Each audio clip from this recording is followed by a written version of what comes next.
ഇനി ഈ കൊളോണിയൽ കാലഘട്ടത്തിൽ ഇന്ത്യൻ ജനങ്ങളുടെ സ്ഥിതിവിശേഷങ്ങൾ എന്തായിരുന്നു? ഇതും നമുക്ക് എന്ത് ചെയ്യാൻ പറ്റും? രാജീവ് ആഹിറിന്റെ ഈ ഒരു പുസ്തകത്തിൽ നിന്ന് ലഭിക്കും. ഈ റൂറൽ ഡെവലപ്മെന്റുമായി ബന്ധപ്പെട്ട കാര്യങ്ങളൊക്കെ പറയുമ്പോൾ കറണ്ട് അഫയേഴ്സിൽ ഇതുമായി ബന്ധപ്പെട്ട ഒരുപാട് അനലൈസിസും കാര്യങ്ങളൊക്കെ വരുന്നുണ്ട്. അപ്പൊ ഇതിലും നമുക്ക് എന്ത് ചെയ്യാൻ പറ്റും? 15 മാർക്ക് നമുക്ക് സ്കോർ ചെയ്യാൻ സാധിക്കും. ഹലോ, എല്ലാവർക്കും എൻട്രിയുടെ ഓൺലൈൻ പ്ലാറ്റ്ഫോമിലേക്ക് ഹൃദ്യമായ സ്വാഗതം. നമ്മൾ ഈ ഒരു ക്ലാസ്സിൽ നമ്മൾ ഡിസ്കസ് ചെയ്യാൻ ഉദ്ദേശിക്കുന്നത് ഒരുപാട് ഉദ്യോഗാർത്ഥികൾ മുന്നോട്ട് വെച്ച ഒരു ആശങ്ക, അത് എങ്ങനെയാണ് പരിഹരിക്കേണ്ടത്, അല്ലെങ്കിൽ ആ ഒരു ആശങ്കയെ നമ്മൾ എങ്ങനെ അഡ്രസ് ചെയ്യും എന്നതാണ്. ഇപ്പൊ LSG സെക്രട്ടറി, അപ്പൊ ഇതിന്റെ പേപ്പർ 2 അവ നമ്മൾ മുമ്പ് കണ്ട് പരിചയിച്ചിട്ടില്ലാത്ത രീതിയിലുള്ള ഒരു പേപ്പറാണ്. അതേപോലെ തന്നെ ഇതിൽ ഒരുപാട് ടോപ്പിക്സ് ഉണ്ട്. ഇത് നമ്മൾ എങ്ങനെ പഠിക്കും, എവിടുന്ന് പഠിക്കും? കാരണം ഇതൊരു പുതിയ പാറ്റേൺ ആയതുകൊണ്ട് തന്നെ, കാരണം PSC പല രീതിയിലും UPSCയോട് സമാനമായ രീതിയിലേക്ക് മാറുന്നു അല്ലെ. ഇപ്പൊ KS എക്സാം ഒക്കെ ഒരു UPSC പാറ്റേണിലാണ്. അതേ രീതിയിൽ ഈ ഒരു LSG സെക്രട്ടറിയുടെ പേപ്പർ 2 വന്നിരിക്കുമ്പോൾ എല്ലാവരും ആശങ്കയിലാണ്. കാരണം ഇനി ഇതുപോലെയുള്ള പുസ്തകങ്ങൾ ഇറങ്ങേണ്ടിയിരിക്കുന്നു, അല്ലെങ്കിൽ ഞങ്ങൾ എവിടുന്ന് ഈ വിവരങ്ങൾ കളക്ട് ചെയ്യും? അപ്പൊ ഇതിനുള്ള ഏറ്റവും കൃത്യമായ ഒരു മറുപടിയുമായിട്ടാണ് എൻട്രി നിങ്ങളുടെ മുമ്പിലേക്ക് വരുന്നത്. അപ്പൊ പേപ്പർ 2 എങ്ങനെയാണ് പഠിക്കേണ്ടത്, എവിടുന്നൊക്കെ നമ്മൾക്ക് ഇതിന്റെ ഇൻഫർമേഷൻ കളക്ട് ചെയ്യാം, അല്ലെങ്കിൽ ഈ ഒരു പേപ്പർ 2വിന് നമ്മൾ എന്തൊക്കെ ചെയ്യണം, ഈ ഒരു കാര്യമാണ് നമ്മൾ ഇന്നത്തെ ക്ലാസ്സിൽ ഡിസ്കസ് ചെയ്യുന്നത്. അപ്പോൾ ഫസ്റ്റ് ഓഫ് ഓൾ ആദ്യം നിങ്ങൾ അറിഞ്ഞിരിക്കേണ്ടത് സിലബസിൽ 2 പേപ്പേഴ്സ് ആണുള്ളത്. ഒന്ന് പേപ്പർ 1 ജനറൽ സ്റ്റഡീസ്, അതേപോലെ തന്നെ പേപ്പർ 2 എന്താണ്?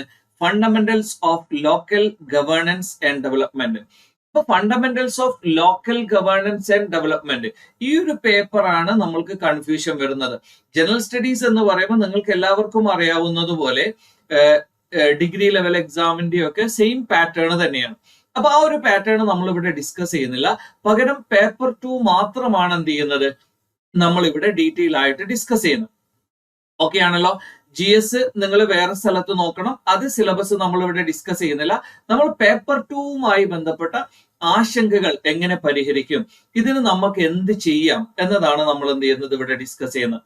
അപ്പൊ ഫസ്റ്റ് ഓഫ് ഓൾ പേപ്പർ 2 എന്ന് പറയുന്നത് നിങ്ങൾക്കറിയാം, ലോക്കൽ ഗവേണൻസിന്റെയും അതേപോലെ തന്നെ ലോക്കൽ ഡെവലപ്മെന്റ് അല്ലെ. അപ്പൊ ഇതിന്റെ ഫണ്ടമെന്റൽസ് ആണ് 100 മാർക്കാണ് എന്ന് നമ്മൾ പറഞ്ഞു.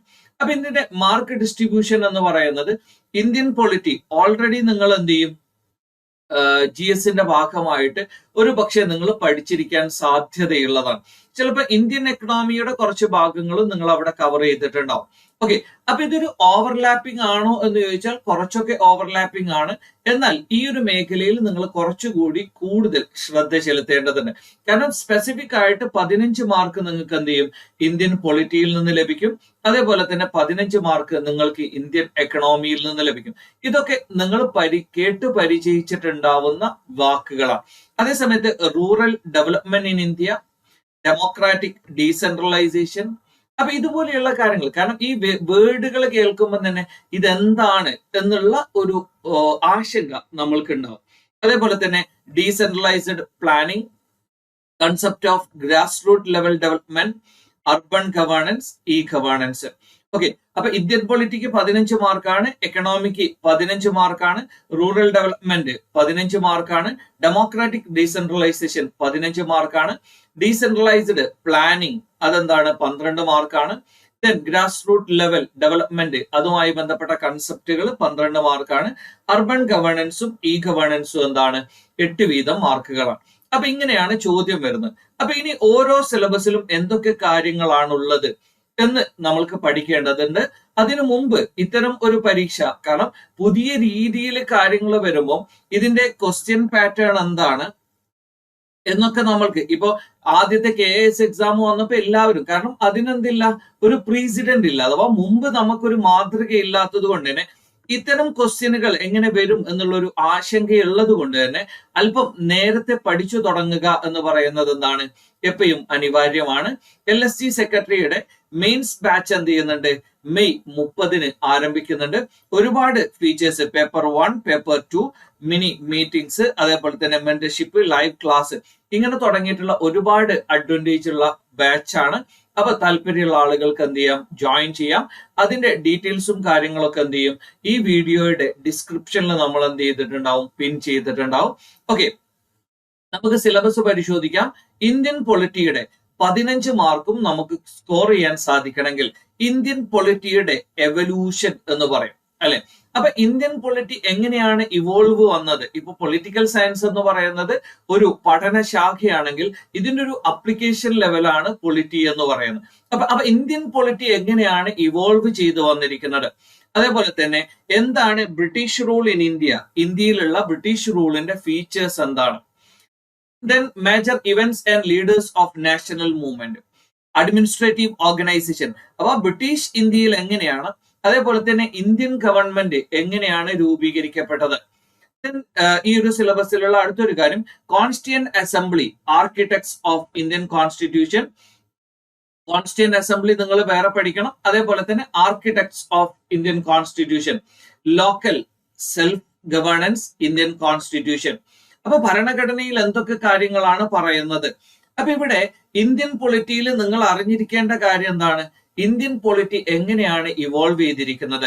അതേപോലെ തന്നെ ബ്രിട്ടീഷ് റൂള് ഇന്ത്യയിൽ അതിന്റെ പ്രത്യേകതകൾ എന്തൊക്കെയായിരുന്നു? കാരണം നമ്മൾ ഈ പറയുന്ന ബ്രിട്ടീഷ് പാർലമെന്റിന്റെ ഒരുപാട് കാര്യങ്ങൾ എന്ത് ചെയ്തിട്ടുണ്ട്, നമ്മൾ കടമെടുത്തിട്ടുണ്ട്, അല്ലെ? നമ്മളുടെ ഭരണഘടന എന്ന് പറയുമ്പോൾ നമ്മൾ പരിപൂർണമായിട്ടും എന്ത് ചെയ്യുന്നുണ്ട്, പലതിൽ നിന്നും നമ്മൾ കടമെടുത്തിട്ടുണ്ട്. പിന്നെ നാഷണൽ മൂവ്മെന്റിലെ മേജർ ഇവന്റ്സ് എന്താണ്, ലീഡേഴ്സ് ആരൊക്കെയാണ്? അപ്പൊ ഈ ഒരു ഇന്ത്യൻ പൊളിറ്റി എന്ന് പറയുമ്പോൾ ബേസിക്കലി നമുക്ക് ഒരു UPSCയുടെ സിലബസിന്റെ ഭാഗമായിട്ടുള്ള ഒരുപാട് കാര്യങ്ങൾ നമുക്ക് എന്ത് ചെയ്യാൻ പറ്റും, ഇതിൽ കണ്ടെത്താൻ സാധിക്കും. ഇതിൽ നിങ്ങൾ പ്രധാനമായിട്ടും ഒന്ന് ഡിപ്പെൻഡ് ചെയ്യേണ്ട ഒരു പുസ്തകം ഇന്ത്യൻ പൊളിറ്റി ലക്ഷ്മികാന്തിന്. അപ്പൊ ഇത് ഫുള്ളായിട്ടും നിങ്ങൾക്ക് പഠിക്കണമെന്ന് ചോദിച്ചാൽ വേണ്ട, ഇതിന്റെ സ്പെസിഫിക് ആയിട്ടുള്ള ടോപ്പിക്സുകൾ മാത്രം, ഇതിൽ പറഞ്ഞിരിക്കുന്ന ടോപ്പിക്സുകൾ മാത്രം നിങ്ങൾ എന്ത് ചെയ്താൽ മതി, കവർ ചെയ്താൽ മതി. അപ്പൊ പൊളിറ്റിയുടെ ഭാഗമായിട്ട് എല്ലാ കാര്യങ്ങളും നിങ്ങൾ പഠിക്കണോ? വേണ്ട. പൊളിറ്റിയുടെ സ്പെസിഫിക് ആയിട്ടുള്ള കാര്യങ്ങൾ നിങ്ങൾക്ക് എന്ത് ചെയ്യാം, ഇന്ത്യൻ പൊളിറ്റിയിൽ നിന്ന് പഠിക്കാം. അതേപോലെ തന്നെ ഈ ഒരു ബ്രിട്ടീഷ് റൂളുമായി ബന്ധപ്പെട്ട കാര്യം, India under British rule, governance and other aspect. അപ്പൊ നിങ്ങൾക്ക് അത് എവിടുന്ന് കിട്ടും? കാരണം ഇത് പൊളിറ്റിയിൽ ഉണ്ടോ എന്ന് ചോദിച്ചാൽ എന്താണ്, അത്തരം കാര്യങ്ങളൊക്കെ a brief history of modern India, Rajiv Ahir, ചെറിയൊരു പുസ്തകമാണ്, ഒരു എന്താണ്, ചെറിയൊരു കഥാപുസ്തകം പോലെയൊക്കെയുള്ള വളരെ ചെറിയൊരു പുസ്തകമാണ്, കുറച്ച് പേജുകളുണ്ട്. അതിൽ ഈ പറയുന്ന യൂണിറ്റ് 9 ഇപ്പോ constitutional, administrative and judicial development, survey of British policies in India, economic impact of British rule in India. ഇത് നമ്മൾ അടുത്ത എക്കണോമിയിൽ പറയേണ്ട കാര്യമാണ്. അപ്പൊ ഇതുപോലെയുള്ള കാര്യങ്ങളൊക്കെ എന്ത് ചെയ്യുന്നുണ്ട്, ഈ 2 പുസ്തകത്തിൽ പറയുന്നുണ്ട്. അപ്പൊ സിലബസിലുള്ള കാര്യങ്ങൾ നമ്മൾ പറഞ്ഞു. ഇന്ത്യൻ പൊളിറ്റിയുടെ ഇവോൾവിങ് എങ്ങനെയാണ്? അപ്പോ ഇന്ത്യൻ പൊളിറ്റി ഇവോൾവ് ചെയ്യുന്നത് ബ്രിട്ടീഷുകാരുടെ വരവോടുകൂടിയാണ്, അല്ലെ? അപ്പൊ അതിനു മുമ്പേ ഇന്ത്യൻ പൊളിറ്റി ഇവോൾവ് ചെയ്ത് വരുന്നുണ്ട്. അതിൽ നിർണായകമായ പങ്ക് വഹിച്ചത് ബ്രിട്ടീഷുകാരാണ്. ബ്രിട്ടീഷ് ഭരണത്തിന്റെ ഫീച്ചേഴ്സ് എന്തൊക്കെയാണ്? നാഷണൽ മൂവ്മെന്റിലെ ഇവന്റ്സ് എന്തൊക്കെയാണ്? ദെൻ ഇതിന്റെ ഓർഗനൈസേഷൻ, അഥവാ ബ്രിട്ടീഷ് ഓർഗനൈസേഷൻ എങ്ങനെയാണ്, അഡ്മിനിസ്ട്രേറ്റീവ്. ദെൻ ഇന്ത്യൻ ഗവൺമെന്റ് എങ്ങനെയാണ് രൂപീകരിക്കപ്പെട്ടത്? Constituent assembly, architects of Indian constitution, local self governance. അപ്പൊ ലോക്കൽ സെൽഫ് ഗവേണൻസിനെ കുറിച്ച് ഇന്ത്യൻ ഭരണഘടനയിൽ 73, 74 ഭരണഘടനാ ഭേദഗതികൾ നിങ്ങൾക്ക് എല്ലാവർക്കും അറിയാവുന്നതാണ്. ഈ 2 കാര്യങ്ങളും എന്ത് ചെയ്യണം, കൃത്യമായ രീതിയിൽ നിങ്ങൾ പഠിച്ചിരിക്കണം. ഓക്കെ ആണല്ലോ? ഇന്ത്യൻ പൊളിറ്റിയിൽ നിങ്ങൾ ശ്രദ്ധിക്കേണ്ട 2 പുസ്തകങ്ങളാണ്. ഹിസ്റ്ററി റിലേറ്റഡ് ആയിട്ടുള്ള കാര്യത്തിൽ നിങ്ങൾക്ക് എന്ത് ചെയ്യാം, ഇതോടൊപ്പം നിങ്ങൾക്ക് NCERTയിൽ എന്ത് ചെയ്യുന്നുണ്ട്, ഒരുപാട് കാര്യങ്ങൾ പറയുന്നുണ്ട്. ഓക്കെ, ലാസ്റ്റ് ഞാൻ എന്ത് ചെയ്യാം, 6ാം ക്ലാസ് മുതലുള്ള NCERTയിലുള്ള കാര്യങ്ങൾ ജസ്റ്റ് ഒന്ന് മെൻഷൻ ചെയ്തു പോകാം, സിലബസ് മൊത്തം കഴിഞ്ഞിട്ട്. ഓക്കെ, അപ്പൊ ഈ ഒരു കാര്യം ശ്രദ്ധിക്കുക. നെക്സ്റ്റ് വൺ ഇന്ത്യൻ എക്കണോമിയാണ്. കൊളോണിയലിസത്തിന്, അഥവാ നമ്മൾ ഇവിടെ പറഞ്ഞിരിക്കുന്ന കാര്യമാണ് impact of British rule in India, economic. അപ്പൊ ഇമ്പാക്ട് ഓഫ് കൊളോണിയലിസം എന്താണ്? കൊളോണിയലിസത്തിന്റെ ഇമ്പാക്ട് എന്ന് ചോദിച്ചാൽ നമുക്ക് ഈ രാജീവ് വാഹിറിന്റെ ഈ 28ാമത്തെ ചാപ്റ്ററിൽ നിന്ന് കാണാൻ പറ്റും. മറ്റൊരു കാര്യം, Indian economy during British rule. ഇത് നമ്മൾ ഇതിൽ പറയുന്നുണ്ട്. എക്കണോമിക് ഇമ്പാക്ട് പറയുമ്പോൾ അതേപോലെ തന്നെ ബ്രിട്ടീഷ് പോളിസീസ്, അതിൽ നമ്മൾ എന്ത് ചെയ്താൽ മതി, എക്കണോമിക് ആയിട്ടുള്ള കാര്യങ്ങൾ പഠിച്ചു വെച്ചാൽ മതി. ഇനി ഈ കൊളോണിയൽ കാലഘട്ടത്തിൽ ഇന്ത്യൻ ജനങ്ങളുടെ സ്ഥിതിവിശേഷങ്ങൾ എന്തായിരുന്നു? ഇതും നമുക്ക് എന്ത് ചെയ്യാൻ പറ്റും? രാജീവ് വാഹിറിന്റെ ഈ ഒരു പുസ്തകത്തിൽ നിന്ന് ലഭിക്കും. ബാക്കിയുള്ള കാര്യങ്ങളൊക്കെ നമുക്ക് എന്ത് ചെയ്യും? NCERT-യിൽ നിന്ന് കവർ ചെയ്യാം. NCERT അതേപോലെ തന്നെ NIOSന്റെ ചില പുസ്തകങ്ങളിൽ നിന്ന് എന്ത് ചെയ്യാൻ പറ്റും? നമുക്ക് ഇതുപോലെയുള്ള ഒരുപാട് കാര്യങ്ങൾ ക്യാച്ച് ചെയ്യാൻ സാധിക്കും. ഇനി എങ്ങനെയാണ് ഇന്ത്യയിൽ എക്കണോമിക് ഡെവലപ്മെന്റ് പ്ലാൻഡ് ആവുന്നത്? കാരണം ബ്രിട്ടീഷുകാർ പോയതിനു ശേഷമാണ് നമ്മൾ കുറച്ചുകൂടി വ്യവസ്ഥാപിതമായ രീതിയിലേക്ക് ഈ പറയുന്ന ഭരണ സംവിധാനങ്ങൾ അല്ലെങ്കിൽ എക്കണോമിക് സംവിധാനങ്ങൾ പ്ലാൻ ചെയ്യാമെന്നും അതേപോലെ തന്നെ പ്ലാനിംഗ് കമ്മീഷൻ പോലെയുള്ള അല്ലെങ്കിൽ 5 ഇയർ പ്ലാൻ പോലെയുള്ള സംവിധാനങ്ങൾ നമ്മൾ എന്ത് ചെയ്യുന്നത്? റഷ്യ പോലെയുള്ള രാജ്യങ്ങളിൽ നിന്ന് കടമെടുക്കുന്നത്. അപ്പൊ ഇതൊക്കെ നമ്മൾ എന്ത് ചെയ്യണം? ജസ്റ്റ് ഒന്ന് അറിഞ്ഞിരിക്കണം. അപ്പം ബ്രിട്ടീഷുകാരുടെ കൊളോണിയലിസത്തിന്റെ ഇമ്പാക്ട് എങ്ങനെയായിരുന്നു ഇന്ത്യൻ എക്കണോമിയിൽ, അതേപോലെ തന്നെ ഇന്ത്യൻ എക്കണോമി എങ്ങനെയാണ് ബ്രിട്ടീഷ് റൂൾ കാലഘട്ടത്തിൽ ഇവോൾവ് ചെയ്തു വന്നത്, ദെൻ ആ ഒരു കാലഘട്ടത്തിൽ ഉണ്ടായിരുന്ന ഇന്ത്യൻ ജനങ്ങളുടെ സ്ഥിതി എന്തായിരുന്നു, സമൂഹത്തിന്റെ സ്ഥിതി എന്തായിരുന്നു, ദെൻ എങ്ങനെയാണ് ഇന്ത്യയിൽ ഒരു പ്ലാൻഡ് ഡെവലപ്മെന്റ് വരുന്നത്, പ്ലാനിംഗ് കമ്മീഷൻ എങ്ങനെയാണ് വരുന്നത്, 5 ഇയർ പ്ലാൻ. ഇപ്പം പ്ലാനിംഗ് കമ്മീഷൻ ഒന്നും ഇല്ല അല്ലെ, ഇപ്പൊ എന്താണ് നീതി ആയോഗാണുള്ളത് അല്ലെ. അപ്പൊ ഈ ഒരു കാര്യം കൂടി എന്ത് ചെയ്യുക? ഇവിടെ ഒന്ന് അപ്ഡേറ്റ് ചെയ്യുക. Then next one economic liberalisation. അപ്പൊ നമ്മൾ ഈ പ്ലാൻഡ് കാര്യങ്ങളൊക്കെ കൊണ്ടുവന്നു. പക്ഷെ 1990-കൾ വന്നപ്പോഴേക്കും നമുക്ക് എന്ത് ചെയ്യാൻ പറ്റിയിട്ടില്ല? ആഗോള വ്യാപാര മേഖലയും, കാരണം നമ്മൾ ഫുഡ് പ്രൊഡക്ഷനിൽ കുറവ് വന്നപ്പോൾ നമ്മൾ എന്ത് ചെയ്തു? ഗ്രീൻ റെവല്യൂഷനിലൂടെ അത് അക്കോമഡേറ്റ് ചെയ്തു. പക്ഷെ 1990-കൾ ആയപ്പോഴേക്കും നമുക്ക് എന്ത് സംഭവിച്ചു? നമുക്ക് ഈ പറയുന്ന എക്കണോമി അല്ലെങ്കിൽ നമ്മളുടെ എക്കണോമി വളരെ ക്ലോസ്ഡ് ആയതുകൊണ്ട് തന്നെ നമുക്ക് കുറച്ച് പരിമിതികൾ ഉണ്ടായിരുന്നു. അങ്ങനെ നമ്മൾ IMF-ന്ന് ലോൺ എടുത്ത സമയത്ത് അല്ലെങ്കിൽ ലോൺ എടുക്കാൻ തയ്യാറായ സമയത്ത് IMF മുന്നോട്ട് വെച്ച ചില നിബന്ധനകളുടെ ഭാഗമായിട്ടാണ് LPG, ലിബറലൈസേഷൻ, പ്രൈവറ്റൈസേഷൻ, ഗ്ലോബലൈസേഷൻ. അപ്പൊ ഇതുപോലെയുള്ള ഒരുപാട് ഇമ്പാക്റ്റുകൾ, അഥവാ നമ്മൾ ലിബറലൈസ് ചെയ്യാന്ന് പറഞ്ഞാൽ എന്ത് ചെയ്തു? നമ്മളുടെ നിയമങ്ങൾ കുറച്ചുകൂടി എന്ത് ചെയ്തു? നമ്മൾ സുതാര്യമാക്കി മറ്റു സംവിധാനങ്ങളെ കൂടി അക്കോമഡേറ്റ് ചെയ്യാവുന്ന രീതിയിലേക്ക് നമ്മൾ മാറി. ഇനി ഈ ഒരു ലിബറലൈസേഷൻ എങ്ങനെയാണ് ഇന്ത്യൻ എക്കണോമിയെ മീൻസ് ഇമ്പാക്ട് ഉണ്ടാക്കിയത്? Then Indian economy, then contribution of different sectors of the economy. അപ്പൊ ഇവിടെ രണ്ട് കാര്യമാണ്. Growth of Indian economy. ഈ ഒരു ലിബറലൈസേഷന് ശേഷം എങ്ങനെയാണ് ഇന്ത്യൻ എക്കണോമി ഗ്രോത്ത് വന്നത്? ദെൻ ഓരോ സെക്ടേഴ്സ്, ഇപ്പൊ പ്രൈമറി സെക്ടേഴ്സ് ഉണ്ടാവും, secondary sector, tertiary sector. Primary എന്ന് പറഞ്ഞാൽ അഗ്രികൾച്ചർ, അവ ഡയറക്റ്റ് ഉള്ളതിനെയാണ് നമ്മൾ എന്ത് ചെയ്യുന്നത്? പ്രൈമറി എന്ന് പറയുന്നത്. സെക്കൻഡറി എന്ന് പറഞ്ഞാൽ നെക്സ്റ്റ് സ്റ്റേജ്, അഥവാ ഈ പറയുന്ന ഫുഡ് പ്രോസസ്സിങ്, ഇതുപോലെയുള്ള കാര്യങ്ങളൊക്കെ. ദെൻ ടെർഷ്യറി എന്ന് പറഞ്ഞാൽ ലാസ്റ്റ് സ്റ്റേജ് ആണ് സർവീസ് സെക്ടർ. അപ്പൊ ഈ പറയുന്ന ഓരോ സെക്ടറും എങ്ങനെയാണ്, ഇപ്പൊ നിങ്ങൾക്ക് അറിയാം പ്രൈമറി സെക്ടർ എന്ന് പറയുമ്പോൾ ഇന്ത്യയിൽ വളരെ വലിയൊരു ഭൂരിപക്ഷവും അഗ്രികൾച്ചറിനെ ഡിപ്പെൻഡ് ചെയ്തുകൊണ്ടാണ് അല്ലെ. അപ്പൊ ഈ ഒരു അഗ്രികൾച്ചറിനെ ഡിപ്പെൻഡ് ചെയ്യുന്നു എന്ന് പറയുമ്പോൾ അപ്പൊ ഏറ്റവും കൂടുതൽ GDP-യുടെ ഒക്കെ കോൺട്രിബ്യൂഷൻ അഗ്രികൾച്ചർ ആണോ? അല്ല, സർവീസ് സെക്ടർ ആണ്. ഓക്കെ, അപ്പൊ ഈ ഒരു കാര്യം ഇതൊക്കെ ഒന്ന് കണക്റ്റഡ് ആയിട്ട് നിങ്ങൾ എന്ത് ചെയ്താൽ മതി? പഠിച്ചാൽ മതി. അപ്പൊ ഇവിടെ നിങ്ങൾ ശ്രദ്ധിക്കേണ്ട കാര്യം, ഇപ്പൊ നമ്മൾ നേരത്തെ പറഞ്ഞൊരു കാര്യം, impact of British rule on India, economic, social and culture. അപ്പൊ നിങ്ങൾ എന്ത് ചെയ്താൽ മതി? ഇതിൽ എക്കണോമിക് ആയിട്ടുള്ള കാര്യം മാത്രം എടുത്താൽ മതി. ഇത് NIOS-ൻ്റെതാണ്. ഓക്കെ, അപ്പൊ ഇതിന്റെ അല്ലെങ്കിൽ ഈ ഒരു കുറഞ്ഞ മീൻസ് ഇതൊരു ചാപ്റ്റർ മാത്രമാണ്. അപ്പൊ ഇതിൽ കുറഞ്ഞ പേജുകളേ ഉള്ളൂ. അപ്പൊ ഇതിൽ നിങ്ങൾ എന്ത് ചെയ്താൽ മതി? എക്കണോമിക് ആയിട്ടുള്ള കാര്യങ്ങൾ മാത്രം കോൺസെൻട്രേറ്റ് ചെയ്താൽ മതി. അതേപോലെ തന്നെ ഇത് NCERT-യുടെ പുസ്തകമാണ്. ഇതിൽ Indian economy of the on the eve of Indian independence. അപ്പൊ ബ്രിട്ടീഷുകാര് മാറി ഇന്ത്യ സ്വതന്ത്രമായ കാലഘട്ടത്തിൽ അപ്പൊ അവിടെ ഇന്ത്യൻ എക്കണോമിയുടെ സ്ഥിതി എന്തായിരുന്നു? അപ്പൊ നേരത്തെ പറഞ്ഞത് എന്താണ്? നമ്മൾ സ്റ്റാൻഡേർഡ് പുസ്തകത്തിലേക്ക് പോകുന്നതിന് മുമ്പ് തന്നെ നമുക്ക് എന്ത് ചെയ്യാൻ പറ്റും? NCERT-യിൽ നിന്ന് തന്നെ NCERT പ്ലസ് NIOS-ന്റെ ചില പുസ്തകങ്ങളിൽ അല്ലെങ്കിൽ ചില ടോപ്പിക്കുകൾ മാത്രം നമുക്ക് എന്ത് ചെയ്യാൻ പറ്റും? NIOS-ൽ നിന്ന് കവർ ചെയ്യാൻ സാധിക്കും. അപ്പൊ നമ്മൾ ഇന്ത്യൻ പൊളിറ്റിയുടെ 15 മാർക്കും ഇന്ത്യൻ എക്കണോമിയുടെ 15 മാർക്കും നമ്മൾ എന്ത് ചെയ്തു? ഉറപ്പാക്കി കഴിഞ്ഞു. ഇനി അടുത്ത കാര്യം റൂറൽ ഡെവലപ്മെന്റ് എന്ന് പറയും. അപ്പൊ റൂറൽ ഡെവലപ്മെന്റ് എന്ന് പറയുമ്പോൾ നമ്മൾ ശ്രദ്ധിക്കേണ്ട കാര്യം എന്താണ്? റൂറൽ ഡെവലപ്മെന്റിന്റെ കുറച്ച് പ്രിൻസിപ്പിൾസും കാര്യങ്ങളും ഉണ്ട്. ഇപ്പൊ റൂറൽ ഡെവലപ്മെന്റ് എന്ന് പറയുമ്പോൾ അവിടെ നമ്മൾ പ്രധാനമായും ശ്രദ്ധിക്കേണ്ട കുറച്ച് കാര്യമുണ്ട്. അപ്പൊ ഡെവലപ്മെന്റ് വരുമ്പോൾ എന്ത് ചെയ്യണം, അത് ഇൻക്ലൂസീവ് ആയിരിക്കണം. ഇങ്ങനെ തുടങ്ങിയിട്ട് അഥവാ ഈ ഡെവലപ്മെന്റിന്റെ സാധ്യതകൾ അപ്പോ ഇപ്പം റൂറൽ എന്ന് പറയുമ്പോൾ റൂറൽ മേഖലയിൽ നമ്മൾ ഈ പറയുന്ന സോഷ്യൽ ഇനീക്വാലിറ്റി കൂടുതലായിരിക്കും അല്ലെ. അപ്പൊ ഈ സോഷ്യൽ ഇനീക്വാലിറ്റി കൂടുതലാകുമ്പം നമ്മൾ ഈ പറയുന്ന ഇക്വാലിറ്റി കൊണ്ടുവരേണ്ടി വരും, സോഷ്യൽ ജസ്റ്റിസ് കൊണ്ടുവരേണ്ടി വരും, അതേപോലെ തന്നെ ജെൻഡർ ഡിസ്പാരിറ്റി ഒഴിവാക്കിയിട്ട് ജെൻഡർ ഈക്വാലിറ്റി, ഇങ്ങനെ തുടങ്ങിയിട്ടുള്ള ഒരുപാട് കാര്യങ്ങൾ എന്ത് ചെയ്യേണ്ടി വരും, ഈ ഒരു റൂറൽ ഡെവലപ്മെന്റിന്റെ ഭാഗമായി നമ്മൾ പരിഗണിക്കേണ്ടി വരും. ഇനി ഇന്ത്യയുടെ ഇൻഡിപെൻഡൻസിന് മുമ്പും അതേപോലെ തന്നെ എന്താണ് ഇന്ത്യയുടെ ഇൻഡിപെൻഡൻസിന് ശേഷവും അപ്പൊ മേജർ ഡെവലപ്മെന്റ് ഇനീഷ്യേറ്റീവ്സ് രണ്ട് കാര്യമാണ്. ഒന്ന് സ്വാതന്ത്ര്യത്തിന് മുമ്പ്, രണ്ട് സ്വാതന്ത്ര്യത്തിന് ശേഷം. അപ്പൊ റൂറൽ ഡെവലപ്മെന്റിന് വേണ്ടിയിട്ട് ഇന്ത്യയിൽ എന്തൊക്കെ കാര്യങ്ങളാണ് ചെയ്തിരിക്കുന്നത്? അപ്പൊ ഒരുപാട് സ്കീംസ് ഉണ്ടാവും. അപ്പൊ ബ്രിട്ടീഷുകാരുടെ കാലത്ത് എന്ത് ചെയ്തു? അതാണല്ലോ പ്രീ ഇൻഡിപെൻഡൻസ്. അതേ സമയത്ത് പോസ്റ്റ് ഇൻഡിപെൻഡൻസ്, ബ്രിട്ടീഷുകാര് ഇന്ത്യയിൽ നിന്ന് പോയതിനു ശേഷം നമ്മൾ എന്ത് ചെയ്തു? അപ്പൊ ഇവിടെ നമുക്ക് കുറച്ച് സ്കീമുകളും കാര്യങ്ങളൊക്കെ പഠിക്കേണ്ടി വരും. ഓക്കെ. അതേസമയത്ത് ഇവിടെ കുറച്ച് വ്യക്തികളുണ്ട്, മഹാത്മാഗാന്ധി, അതേപോലെ തന്നെ രവീന്ദ്രനാഥ് ടാഗോർ. അപ്പൊ ഇതുപോലെയുള്ള ഒരുപാട് ആളുകളുടെ എക്സ്പെരിമെന്റും കാര്യങ്ങളുണ്ട്. മഹാത്മാഗാന്ധിയുടെ ഗ്രാമങ്ങളിലാണ് ഇന്ത്യയുടെ ആത്മാവ് ഉറങ്ങിക്കിടക്കുന്നത്.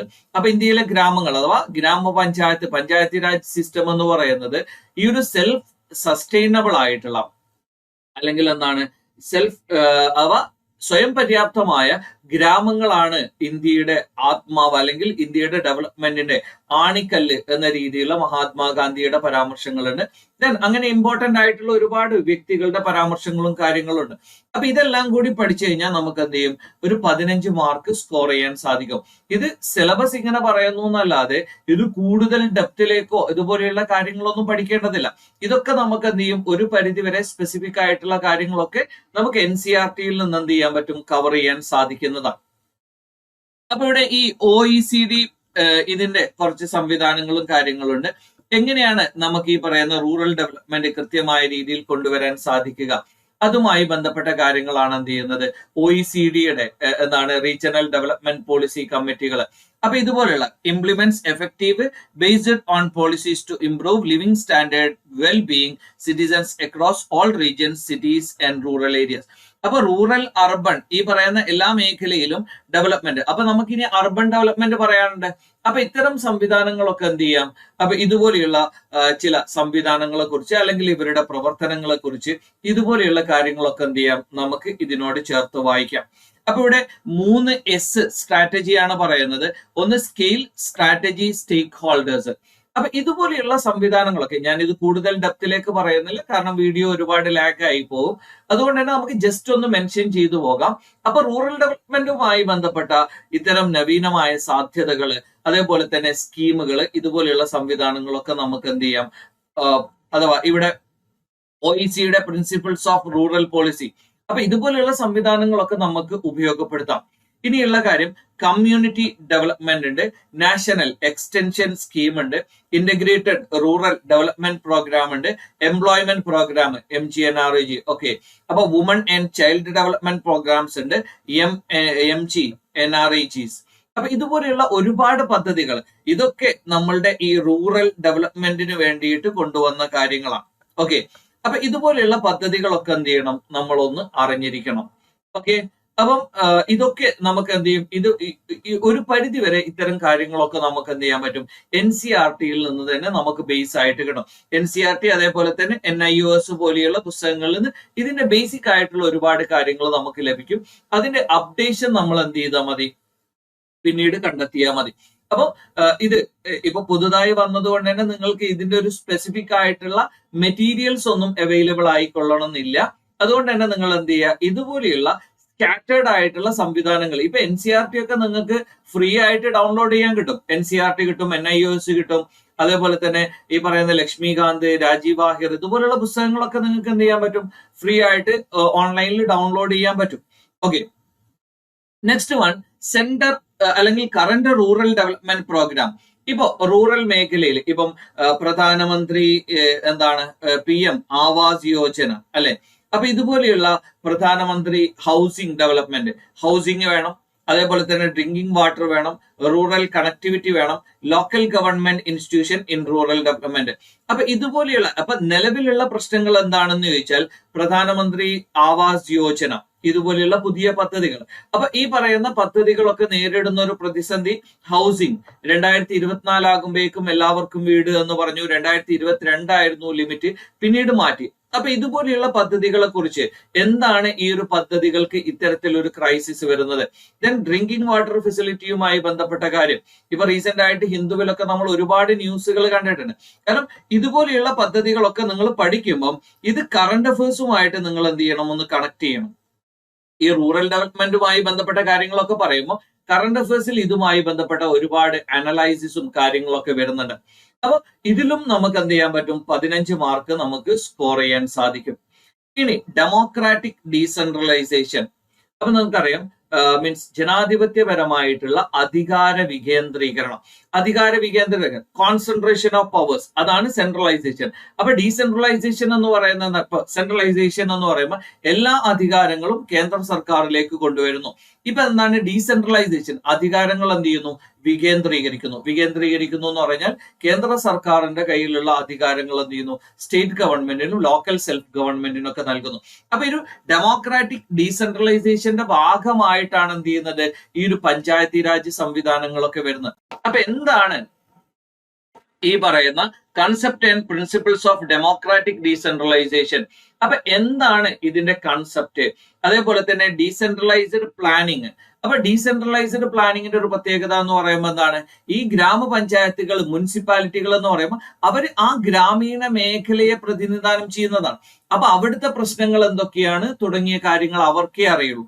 അതേസമയത്ത് കേന്ദ്ര സർക്കാർ ഒരു പദ്ധതി ഉണ്ടാക്കി അതൊരു ലാർജ് സ്കെയിലിൽ നടപ്പിൽ വരുത്തുമ്പം അത് എല്ലാ നാടുകളുടെയും പ്രശ്നങ്ങൾ അഡ്രസ് ചെയ്യോ? ഇല്ല. അപ്പൊ ഈ ഡീസെൻട്രലൈസ്ഡ് പ്ലാനിങ് ആണ് എന്ത് ചെയ്യുന്നത്, കുറച്ചുകൂടി ബെറ്റർ ആയിട്ടുള്ളത്. ഓക്കെ, മറ്റൊരു കാര്യം, Indian structure of Panchayati Raj system in ancient India. Okay, അപ്പൊ ഇനി നമ്മൾ എന്ത് ചെയ്യണം, ഈ പഞ്ചായത്തി രാജ് സംവിധാനം എങ്ങനെ ഇവോൾവ് ചെയ്തു വന്നു? നമ്മൾ പഞ്ചായത്തി രാജും ഡെമോക്രസിയും ഒക്കെ പറയുമ്പോൾ നമ്മൾ പറയാറുണ്ട് ആൻഷ്യൻ ഇന്ത്യ. ഇപ്പൊ ഇന്ത്യയെ കുറിച്ച് തന്നെ ഇപ്പൊ റീസെന്റ് ആയിട്ട് G20 മീറ്റിംഗിലും ഒക്കെ നമ്മൾ പറഞ്ഞത് എന്താണ്, ഇന്ത്യ എന്തിന്റെ ഭാഗമാണ്, അഥവാ ജനാധിപത്യം ഉത്ഭവിച്ചത് അല്ലെങ്കിൽ ജനാധിപത്യത്തിന്റെ ഈറ്റില്ലമായിരുന്നു ഇന്ത്യ എന്നാ പറയുന്നത് അല്ലെ.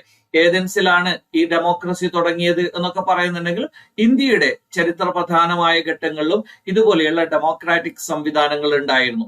ഓക്കെ, അപ്പൊ ഈ ഡെമോക്രാറ്റിക് ഡീസെൻട്രലൈസേഷൻ എന്ന് പറയുന്ന കാര്യം, നമ്മുടെ പഞ്ചായത്തി രാജ് സംവിധാനം, ഇതിന്റെ ഘടനയും, കാരണം മഹാത്മാഗാന്ധിയൊക്കെ ഈ വില്ലേജ് അല്ലെങ്കിൽ സ്വയം പര്യാപ്ത വില്ലേജുകളെ കുറിച്ചൊക്കെ ഒരുപാട് ഘോരഘോരം സംവദിച്ച ആളാണ്. Major legislation for democratic decentralisation, ഇതിനു വേണ്ടിയിട്ടുള്ള നിയമനിർമ്മാണങ്ങൾ 73, 74 ഭരണഘടനാ ഭേദഗതികളൊക്കെ നിങ്ങൾക്കറിയാം.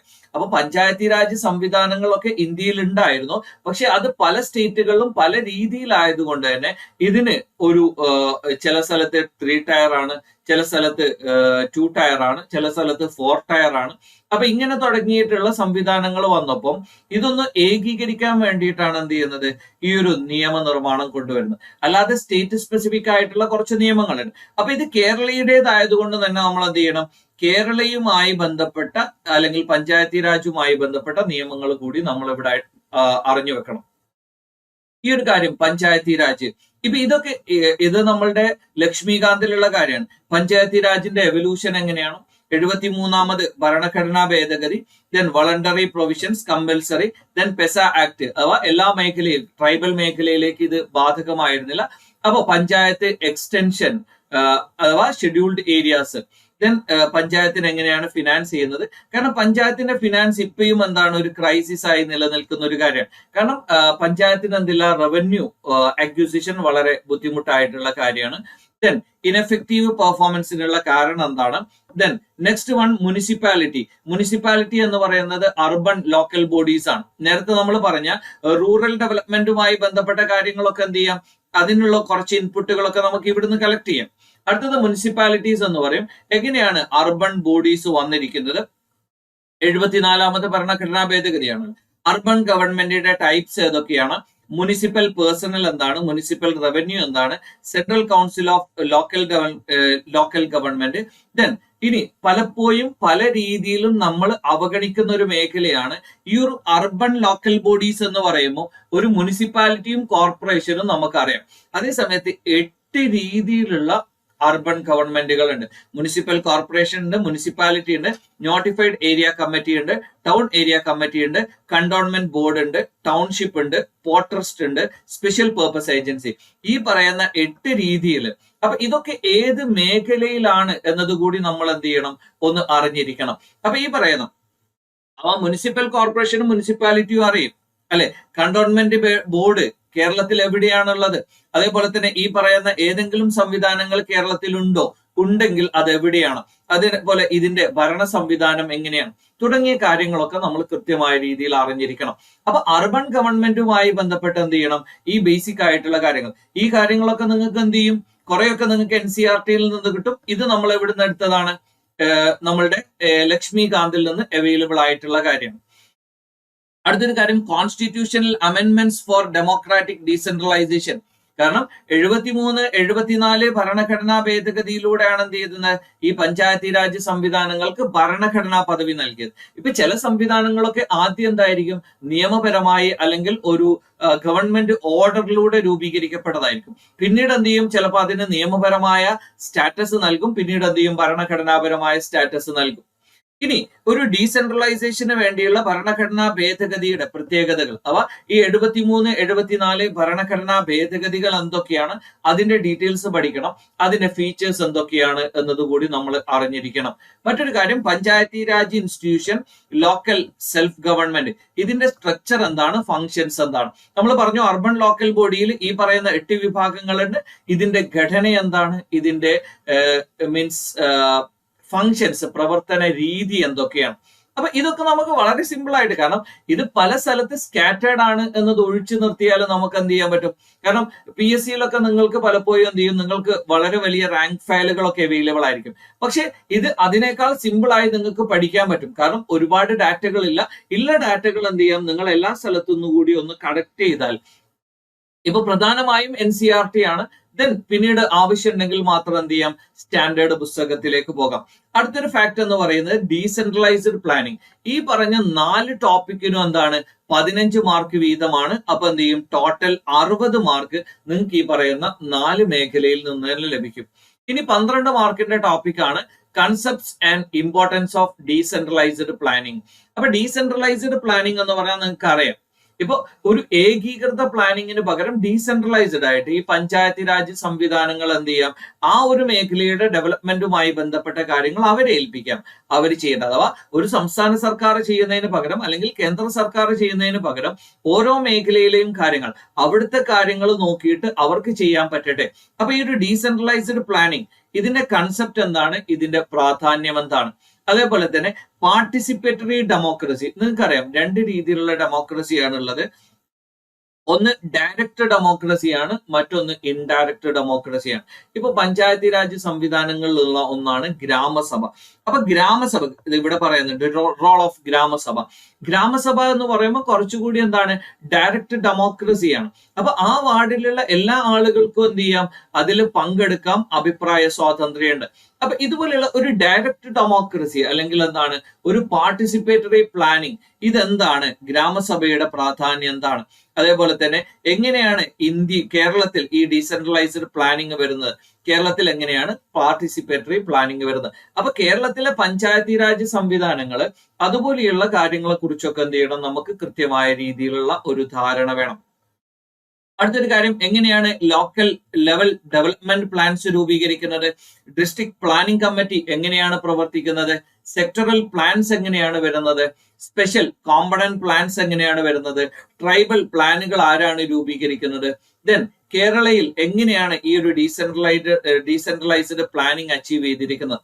അപ്പൊ ഈ പറയുന്ന ഡീസെൻട്രലൈസ്ഡ് അഥവാ വികേന്ദ്രീകൃതമായ രീതിയിലുള്ള അധികാരങ്ങൾ അതെങ്ങനെയാണ് ആസൂത്രണം ചെയ്യുന്നത്, അതെങ്ങനെയാണ് നടപ്പിൽ വരുത്തുന്നത്. അപ്പൊ ഇതുപോലെയുള്ള സ്പെസിഫിക്, ഇത് കേരള സ്പെസിഫിക് ആയിട്ടുള്ള കാര്യമാണ്. കുറെ എന്താണ് ഈ മീൻസ് പഞ്ചായത്തി രാജുമായി ബന്ധപ്പെട്ട കാര്യമാണ്, ബേസിക് ആയിട്ടുള്ള കാര്യം. പിന്നെ കുറച്ച് കാര്യങ്ങൾ എന്ത് ചെയ്യുന്നുണ്ട്, നമ്മൾ കേരള സ്പെസിഫിക് ആയിട്ട് തന്നെ പറയുന്നുണ്ട്. ഇവിടെ രണ്ട് പറഞ്ഞ കാര്യങ്ങളും എന്താണ്, കേരള സ്പെസിഫിക് ആയിട്ടുള്ള. അപ്പൊ കേരളയിലുള്ള കാര്യം ഇത് കുറച്ച് നമ്മൾ എന്ത് ചെയ്യേണ്ടി വരും, കറണ്ട് അഫേഴ്സിൽ നിന്ന് കളക്ട് ചെയ്യേണ്ടി വരും. ബാക്കിയുള്ളതൊക്കെ എന്ത് ചെയ്യാൻ പറ്റും, നമുക്ക് കുറെ SCRT ടെക്സ്റ്റ് പുസ്തകങ്ങൾ, അപ്പൊ കേരളയുമായി ബന്ധപ്പെട്ട കാര്യങ്ങളൊക്കെ എന്ത് ചെയ്യാൻ പറ്റും, നമുക്ക് SCRT ടെക്സ്റ്റ് പുസ്തകങ്ങൾ. കാരണം NCRTയെ തന്നെ ഡിപ്പെൻഡ് ചെയ്യണോ, വേണ്ട. ഈ പറഞ്ഞ കാര്യങ്ങൾ ദേശീയ തലത്തിലുള്ള കാര്യങ്ങളൊക്കെ നമുക്ക് എവിടുന്ന് കിട്ടും, അത് NCRTയിൽ നിന്ന് ലഭിക്കും. കേരളയുമായി ബന്ധപ്പെട്ട സ്പെസിഫിക് ആയ കാര്യങ്ങൾ, ഒരുവിധം കാര്യങ്ങളൊക്കെ എന്ത് ചെയ്യും, SCRTയിൽ നമ്മൾ കവർ ചെയ്തിട്ടുണ്ടാവും. നെക്സ്റ്റ് വൺ എന്ന് പറയുന്നത് concept grass root level development. ഈ ഗ്രാസ് റൂട്ട് ലെവൽ ഡെവലപ്മെന്റ് നേരത്തെ നമ്മൾ പറഞ്ഞിട്ടുണ്ട്. എന്താണ് ഈ പറയുന്ന ഡെവലപ്മെന്റിന്റെ കുറച്ച് കൺസെപ്റ്റുകൾ എന്ന് ചോദിച്ചാൽ, ഒന്നാമത്തത് സസ്റ്റൈനബിൾ ഡെവലപ്മെന്റ് ആയിരിക്കണം. അപ്പൊ സസ്റ്റൈനബിൾ ഡെവലപ്മെന്റ് എന്ന് പറയുന്നത് സുസ്ഥിര വികസനമായിരിക്കണം. അവ ഒരു ജമ്പ്, ഇപ്പൊ സാധാരണ രീതിയിൽ നമുക്ക് പറയാം, ഒരു ഡെവലപ്മെന്റ് ഉണ്ടായി, ആ ഒരു ഡെവലപ്മെന്റ് ഉണ്ടായാൽ അതിനനുസരിച്ച് പിന്നീട് എന്ത് ചെയ്യണം. ഇപ്പൊ ഫോർ എക്സാമ്പിൾ, ഇന്ന് നമ്മള് 100 സാധനങ്ങൾ വിറ്റു, നാളെ അത് 110 വിറ്റു, പിന്നത്തെ ദിവസം കുറെ ദിവസം 110 ആയാൽ ആ ഗ്രോത്ത് സസ്റ്റൈനബിൾ ആണോ, അല്ല. ആദ്യത്തെ ദിവസം ഇപ്പൊ 100 വിറ്റു, ദെൻ അടുത്ത ദിവസം 110 വിറ്റു, അടുത്ത ദിവസം നമ്മൾ എന്ത് ചെയ്തു, 120 വിറ്റു, അടുത്ത ദിവസം 130 വിറ്റു. അപ്പൊ ഇവിടെ എന്ത് ചെയ്യുന്നുണ്ട്, ഒരു ഗ്രോത്ത് സസ്റ്റൈനബിൾ ആണ്, അല്ലെ. അപ്പൊ ഇതുപോലെ നമ്മളുടെ എല്ലാ ഡെവലപ്മെന്റും എന്തായിരിക്കണം, സസ്റ്റൈനബിൾ ആയിരിക്കണം, എല്ലാവരെയും ഇൻക്ലൂസീവ് ആയിരിക്കണം. അതോടൊപ്പം തന്നെ എന്ത് ചെയ്യണം, അതൊരു ഗ്രോത്ത് വേണം. അല്ലാതെ ഒരു ഡെവലപ്മെന്റ് വന്നിട്ട് അത് അവിടെ സ്റ്റെക്ക് ആവാൻ പാടില്ല. ഇപ്പം എഡ്യൂക്കേഷൻ സിസ്റ്റം, അപ്പൊ എഡ്യൂക്കേഷൻ സിസ്റ്റത്തിൽ ഡെവലപ്മെന്റ് ഉണ്ടാകണമെങ്കിൽ മാറുന്ന ടെക്നോളജിക്ക് അനുസരിച്ച് നമുക്ക് എന്ത് ചെയ്യണം, അത് അപ്ഡേറ്റ് ചെയ്യാൻ സാധിക്കണം.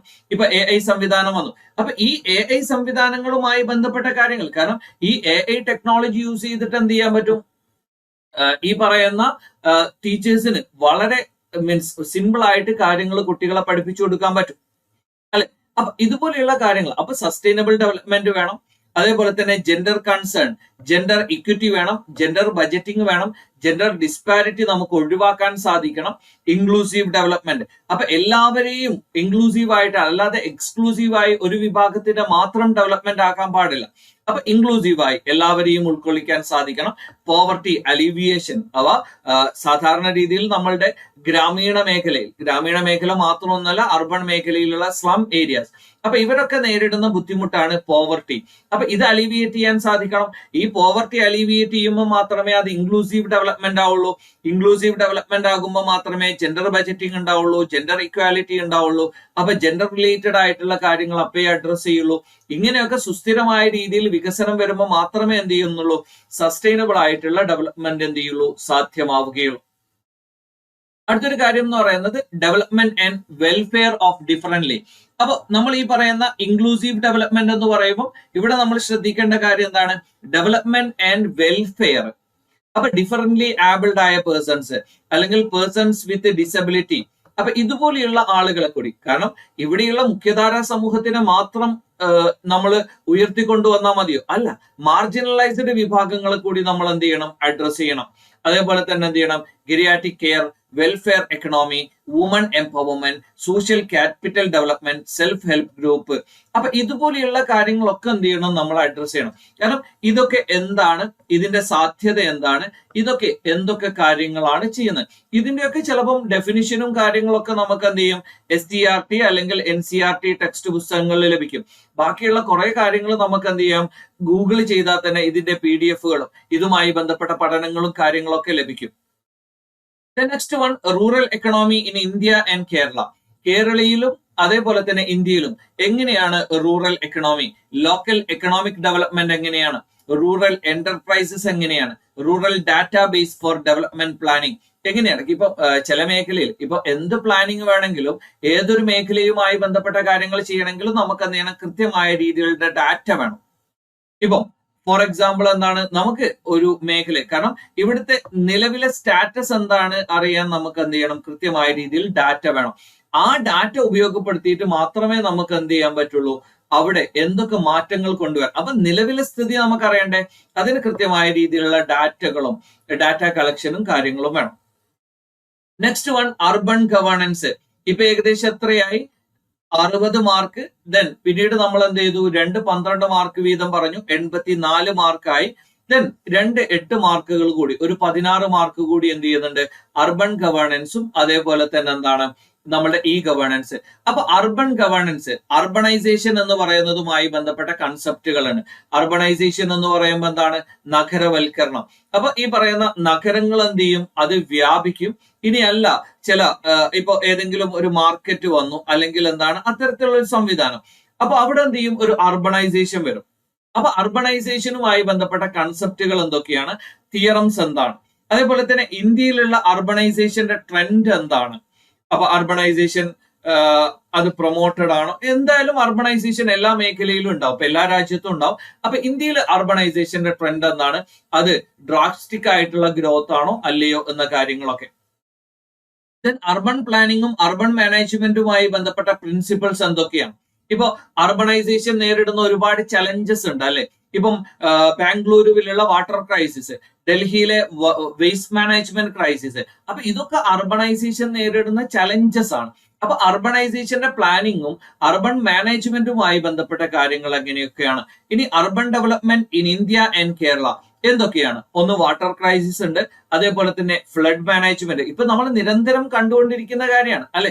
അപ്പൊ ഈ അർബൻ ഡെവലപ്മെന്റ് നേരിടുന്ന ചലഞ്ചസ് ആണ്. കാരണം ഈ പറയുന്ന ശക്തമായ രീതിയിൽ ഒരു മഴ ലഭിക്കുമ്പോഴേക്കും എന്ത് ചെയ്യുന്നു, അത് അവിടെ ക്രൈസിസ്, ഫ്ലഡിങ് ഉണ്ടാകുന്നു, അല്ലെങ്കിൽ മീൻസ് എന്താണ് വാട്ടർ അവൈലബിലിറ്റി പ്രോബ്ലം ഉണ്ടാകുന്നു, വാട്ടർ ഹാർവസ്റ്റിങ്ങുമായി ബന്ധപ്പെട്ട പ്രതിസന്ധികൾ ഉണ്ടാകുന്നു, ഇങ്ങനെ തുടങ്ങിയിട്ടുള്ള ഒരുപാട് കാര്യങ്ങൾ. അതേപോലെ തന്നെ എന്താണ് വേസ്റ്റ് മാനേജ്മെന്റ്. അപ്പൊ ഇതൊക്കെ എങ്ങനെ അഡ്രസ് ചെയ്യും. Structure and functions of urban local government, നേരത്തെ നമ്മൾ പറഞ്ഞ 8 അർബൻ ലോക്കൽ ബോഡീസ് ഉണ്ട് എന്ന് നമ്മൾ പറഞ്ഞില്ലേ. അപ്പൊ ഈ 8 എണ്ണം ഏതൊക്കെയാണ്, അത് ഏതൊക്കെ മേഖലയാണ് അത് പ്രതിനിധീകരിക്കുന്നത്, കേരളത്തിൽ ഇതിൽ ഏതൊക്കെ വിഭാഗങ്ങളുണ്ട് തുടങ്ങിയ കാര്യങ്ങളൊക്കെ എന്ത് ചെയ്യണം, നമ്മളൊന്ന് പഠിച്ചു വെക്കണം. അർബൻ ഡെവലപ്മെന്റ് പോളിസീസ് എന്താണ്, അർബൻ ഡെവലപ്മെന്റ് പ്രോഗ്രാംസ് എന്താണുള്ളത്, citizen service, citizen amenity, principles of good urban government. അപ്പൊ ഗുഡ് ഗവേണൻസ് എന്ന് പറയുന്ന ഒരു കാര്യമുണ്ട്. ഇപ്പൊ നമ്മൾ ഈ പറയുന്ന ലോക്കൽ സെൽഫ് ഗവൺമെന്റിനെ കുറിച്ച് പറയുമ്പോൾ ഗുഡ് ഗവേണൻസ് എന്തുമായി ബന്ധപ്പെട്ടതാണ്, അർബൻ അല്ലെങ്കിൽ റൂറൽ ഗുഡ് ഗവേണൻസ്. അപ്പൊ ഇതുമായി ബന്ധപ്പെട്ട കാര്യങ്ങളൊക്കെ എന്ത് ചെയ്യണം, നമ്മളൊന്ന് അറിഞ്ഞിരിക്കണം.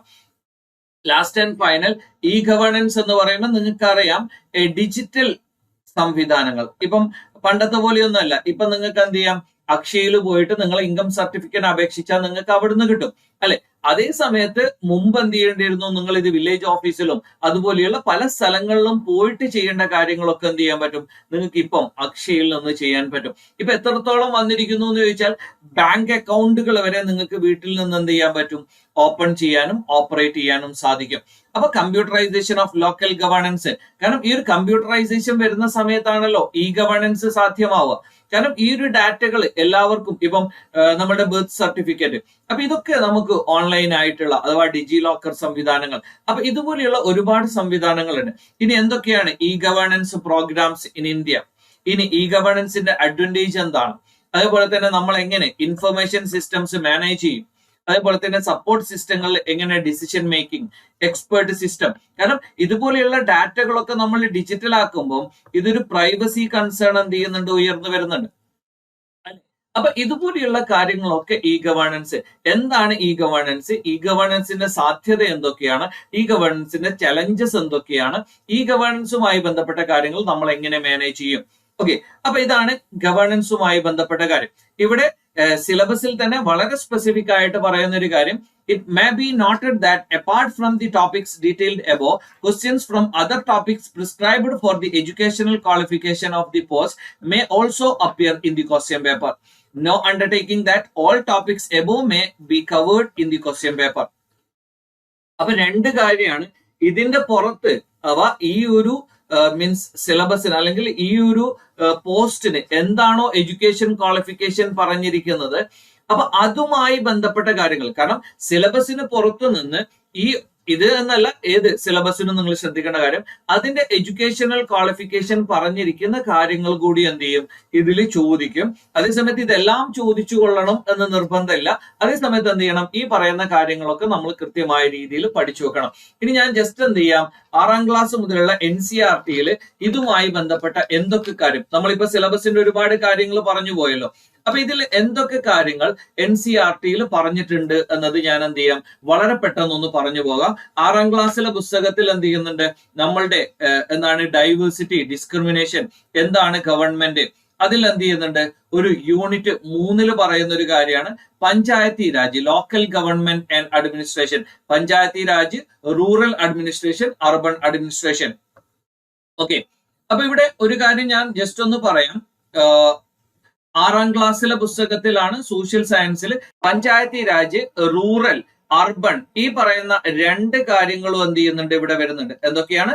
റൂറൽ, അർബൺ ഈ പറയുന്ന 2 കാര്യങ്ങളും എന്ത് ചെയ്യുന്നുണ്ട്, നമ്മൾ ഇവിടെ അഡ്രസ് ചെയ്യുന്നുണ്ട്. റൂറൽ ലിവ്ലിഹുഡ്, അർബൻ ലിവ്ലിഹുഡ് ഈ പറയുന്ന 2 കാര്യങ്ങൾ കൂടി നമ്മൾ പറയുന്നുണ്ട്. ദെൻ 7ാം ക്ലാസ്സിലെ പുസ്തകത്തിലേക്ക് വരുമ്പോൾ എന്ത് ചെയ്യുന്നുണ്ട്, അവിടെ ആരോഗ്യ മേഖലയിൽ, അതേപോലെ തന്നെ സ്റ്റേറ്റ് ഗവൺമെന്റ് വർക്ക്സ് ഇതുപോലെയുള്ള കാര്യങ്ങൾ എന്തൊക്കെയാണ് ചെയ്യുന്നത് വളരെ കൃത്യമായ രീതിയിൽ പറയുന്നുണ്ട്. ജെൻഡറുമായി ബന്ധപ്പെട്ട കാര്യങ്ങൾ പറയുന്നുണ്ട്. ദെൻ 8ാം ക്ലാസ്സിലേക്ക് നമ്മൾ വരുമ്പോൾ ഇന്ത്യൻ ഭരണഘടന, അതേപോലെ തന്നെ സെക്യുലറിസം പോലെയുള്ള കാര്യങ്ങൾ, എങ്ങനെയാണ് പാർലമെന്റ്, എങ്ങനെയാണ് നിയമനിർമ്മാണം, ദെൻ അടുത്ത കാര്യം എന്ന് പറയുന്നത് judiciary, criminal justice system. Then 9ാം ക്ലാസ്സിലേക്ക് നമ്മൾ വരുമ്പോൾ ഡെമോക്രസി എന്താണ്, എന്തിനു വേണ്ടിയിട്ടാണ് ഡെമോക്രസി, ദെൻ നമ്മുടെ കോൺസ്റ്റിറ്റ്യൂഷണൽ ഡിസൈൻ എന്താണ്, ഇലക്ട്രൽ പൊളിറ്റിക്സ് എന്താണ്, ഇൻസ്റ്റിറ്റ്യൂഷൻ എങ്ങനെയാണ് വർക്ക് ചെയ്യുന്നത്, ഡെമോക്രാറ്റിക് റൈറ്റ്സ് എന്തൊക്കെയാണ്. ലാസ്റ്റ് ആൻഡ് ഫൈനൽ നമ്മൾ 10ാം ക്ലാസ്സിലേക്ക് വരുമ്പോൾ കുറച്ചുകൂടി സ്പെസിഫിക് ആയിട്ട് വില്ലേജുകളുമായി ബന്ധപ്പെട്ട കാര്യം, എങ്ങനെയാണ് പീപ്പിൾ, ജനങ്ങൾ അല്ലെങ്കിൽ ഹ്യൂമൻ റിസോഴ്സ് വരുന്നത്, ഇങ്ങനെ തുടങ്ങിയിട്ടുള്ള കാര്യങ്ങളൊക്കെ എന്ത് ചെയ്യുന്നുണ്ട്, അതിൽ പറയുന്നുണ്ട്. ദെൻ +1 നമ്മൾ വരുമ്പോൾ കുറച്ചുകൂടി സ്പെസിഫിക് ആയിട്ട് ഫെഡറലിസം എന്താണ്, ഡെമോക്രസി ആൻഡ് ഡൈവേഴ്സിറ്റി എന്താണ്, ജെൻഡർ, റിലീജിയൻ, കാസ്റ്റ്, അതേപോലെ തന്നെ പോപ്പുലർ സ്ട്രഗിൾ മൂവ്മെന്റ് ഇതുപോലെയുള്ള കാര്യങ്ങളൊക്കെ എന്ത് ചെയ്യുന്നുണ്ട്, ഡിസ്കസ് ചെയ്യുന്നുണ്ട്. ദെൻ ഇതില് സോഷ്യോളജിയുടെ ഭാഗമായിട്ട് അല്ലെങ്കിൽ എക്കണോമിയുടെ ഭാഗമായിട്ട് എങ്ങനെയാണ് ഡെവലപ്മെന്റ്, ഇന്ത്യൻ എക്കണോമിയുടെ സെക്ടേഴ്സ് ഏതൊക്കെയാണ്, മണി ആൻഡ് ക്രെഡിറ്റ്, ഗ്ലോബലൈസേഷൻ, നമ്മൾ പറഞ്ഞില്ലേ പ്രൈവറ്റൈസേഷൻ ഒക്കെ, ആ പറയുന്ന കാര്യങ്ങളൊക്കെ ഇവിടെ അഡ്രസ് ചെയ്യുന്നുണ്ട്. ദെൻ പൊളിറ്റിയിലേക്ക് വരുമ്പോൾ +2 പൊളിറ്റിയിലൊക്കെ നമ്മൾ ഒരുപാട് തിയറംസും കാര്യങ്ങളൊക്കെ പറയുന്നുണ്ട്. ദെൻ എക്കണോമിയിലേക്ക് വരുമ്പോൾ മാക്രോ എക്കണോമിക്സ്, അതേപോലെ തന്നെ മൈക്രോ എക്കണോമിക്സ് ഉണ്ട്. ദെൻ +2 ഹിസ്റ്ററിയുടെ പുസ്തകത്തിൽ എന്ത് ചെയ്യുന്നുണ്ട്, മീൻസ് കുറച്ച് പോളിസി എക്സ്പീരിയൻസ് ഇതുപോലെയുള്ള കാര്യങ്ങള്, ഇന്ത്യൻ എക്കണോമി ഇതിന്റെ കാര്യങ്ങളൊക്കെ എന്ത് ചെയ്യുന്നുണ്ട്, പറയുന്നുണ്ട്. ദെൻ ഇതുപോലെയുള്ള അഥവാ ഈ NCERT-യിൽ തന്നെ എന്ത് ചെയ്യുന്നുണ്ട്, നമ്മൾ ഈ പറഞ്ഞതിന്റെ വളരെ വലിയ ഭാഗങ്ങളൊക്കെ എന്ത് ചെയ്യുന്നുണ്ട്, കവർ ചെയ്തു പോകുന്നുണ്ട്. അപ്പൊ അതിന്റെ ബാക്കിയുള്ള കാര്യം നിങ്ങൾക്ക് എന്ത് ചെയ്യാം, വളരെ വലിയ രീതിയിൽ നമ്മൾ ഈ ആദ്യം പറഞ്ഞിരിക്കുന്ന വളരെ സ്പെസിഫിക് ആയിട്ടുള്ള കാര്യങ്ങൾക്ക് നിങ്ങൾക്ക് NCERT എന്ത് ചെയ്യാം, ഡിപ്പെൻഡ് ചെയ്യാം. NCERT-ക്ക് പുറമെ ചില സ്പെസിഫിക് ആയിട്ടുള്ള ടോപ്പിക്കുകളൊക്കെ നിങ്ങൾക്ക് NIOS-ൽ നിന്ന് എന്ത് ചെയ്യാം, കളക്ട് ചെയ്യാം. അതിന് പുറമെ ഇപ്പൊ ലക്ഷ്മികാന്ത് പോലെയുള്ള, ഇപ്പൊ പൊളിറ്റിക്കൽ ലക്ഷ്മികാന്ത്, അതേപോലെയുള്ള മറ്റു സ്റ്റാൻഡേർഡ് ടെക്സ്റ്റ് ബുക്കുകൾ, ദെൻ ഈ ഒരു ബ്രിട്ടീഷ് ഇന്ത്യയുമായി ബന്ധപ്പെട്ട ചരിത്രപരമായ കാര്യങ്ങളിൽ നിങ്ങൾക്ക് എന്ത് ചെയ്യാം, രാജീവ് വാഹിർ ഡിപ്പെൻഡ് ചെയ്യാം. ദെൻ കേരളയുമായി ബന്ധപ്പെട്ട ലോക്കൽ സെൽഫ് ഗവൺമെന്റുമായി ബന്ധപ്പെട്ട കാര്യങ്ങൾക്കൊക്കെ നിങ്ങൾക്ക് SCERT എന്ത് ചെയ്യാം, ഡിപ്പെൻഡ് ചെയ്യാം. SCERT എന്ന് പറയുമ്പോൾ +2 ലെവലിലേക്ക് നിങ്ങൾ വരുമ്പോൾ NCERT-യും SCERT-യും ഏകദേശം സെയിം തന്നെയാണ്. ഹിസ്റ്ററിയിൽ മാത്രമായിരിക്കും എന്ത് ചെയ്യുന്നത്, കേരള സ്പെസിഫിക് ആയിട്ടുള്ള കുറച്ച് ടോപ്പിക്കുകൾ ഉൾപ്പെടുത്തിയിട്ടുണ്ടാവുക. ആ കാര്യം ശ്രദ്ധിക്കാം. ദെൻ അപ്പൊ എന്തായാലും ഇത്തരത്തിലുള്ള ഒരു പരീക്ഷ ഒരു ചലഞ്ചിങ് ആയതുകൊണ്ട് തന്നെ നിങ്ങൾക്ക് കൃത്യമായ ഒരു മെന്റർഷിപ്പ് അനിവാര്യമാണ്. അതുകൊണ്ട് തന്നെ എന്ത് ചെയ്യുന്നുണ്ട്, എൻട്രി നിങ്ങൾക്ക് LSG സെക്രട്ടറി മെയിൻസ് ബാച്ചിന്റെ കോച്ചിങ് ആരംഭിക്കുന്നുണ്ട്.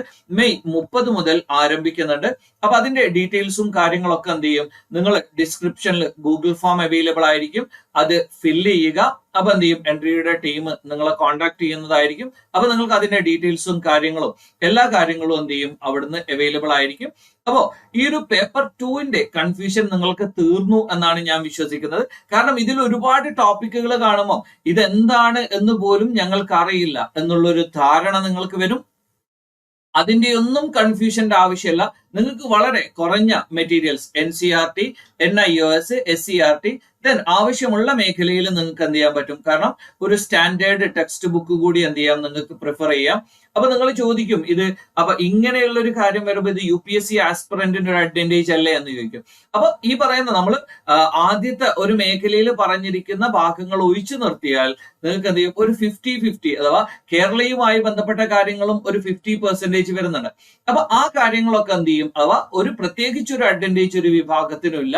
ഇത് നിങ്ങൾ സ്പെസിഫിക് ആയിട്ട് പഠിക്കേണ്ട കാര്യങ്ങൾ തന്നെയാണ്. അപ്പൊ UPSCയുടെ അത്രയും ഡെപ്തിൽ നിങ്ങൾ പഠിക്കേണ്ടതില്ല, എന്നാലും ഈ കാര്യങ്ങളൊക്കെ എന്ത് ചെയ്യണം, നിങ്ങൾ അറിഞ്ഞിരിക്കണം. അപ്പൊ ഇതുമായി ബന്ധപ്പെട്ട ഇനി കുറച്ചുകൂടി നിങ്ങൾക്ക് എന്ത് ചെയ്യേണ്ടി വരും, ഈ പറയുന്ന ഏതൊക്കെ NCERTയിൽ ഏതൊക്കെ പുസ്തകങ്ങൾ വായിക്കണം, അതേപോലെ തന്നെ NIOSയിൽ നിന്ന് നിങ്ങൾ ഏതൊക്കെ മെറ്റീരിയൽ വായിക്കണം, രാജീവ് ആഹിറിൽ നിന്ന് ഏതൊക്കെ ചാപ്റ്റേഴ്സ് വായിക്കണം. അപ്പൊ ഇതുമായി ബന്ധപ്പെട്ട കുറച്ചുകൂടി ഡീറ്റെയിൽ ആയിട്ടുള്ള ക്ലാസ്സുകളുമായിട്ട് നമുക്ക് എന്ത് ചെയ്യാം, വീണ്ടും കണ്ടുമുട്ടാം. അപ്പൊ പേപ്പർ 2വുമായി ബന്ധപ്പെട്ട എല്ലാ കൺഫ്യൂഷൻസും നിങ്ങൾക്ക് ക്ലിയർ ചെയ്തു എന്ന് നമ്മൾ വിചാരിക്കുന്നു. അപ്പൊ നിങ്ങൾക്ക് എന്തെങ്കിലും ഇതുമായി ബന്ധപ്പെട്ട കൺസേൺസും കാര്യങ്ങളൊക്കെ ഉണ്ടെങ്കിൽ എന്ത് ചെയ്യാം, കമന്റിലൂടെ ആവശ്യപ്പെടാവുന്നതാണ്. അപ്പൊ അടുത്ത മറ്റൊരു ക്ലാസ്സുമായി കണ്ടുമുട്ടുന്നത് വരെ താങ്ക് യു ഓൾ.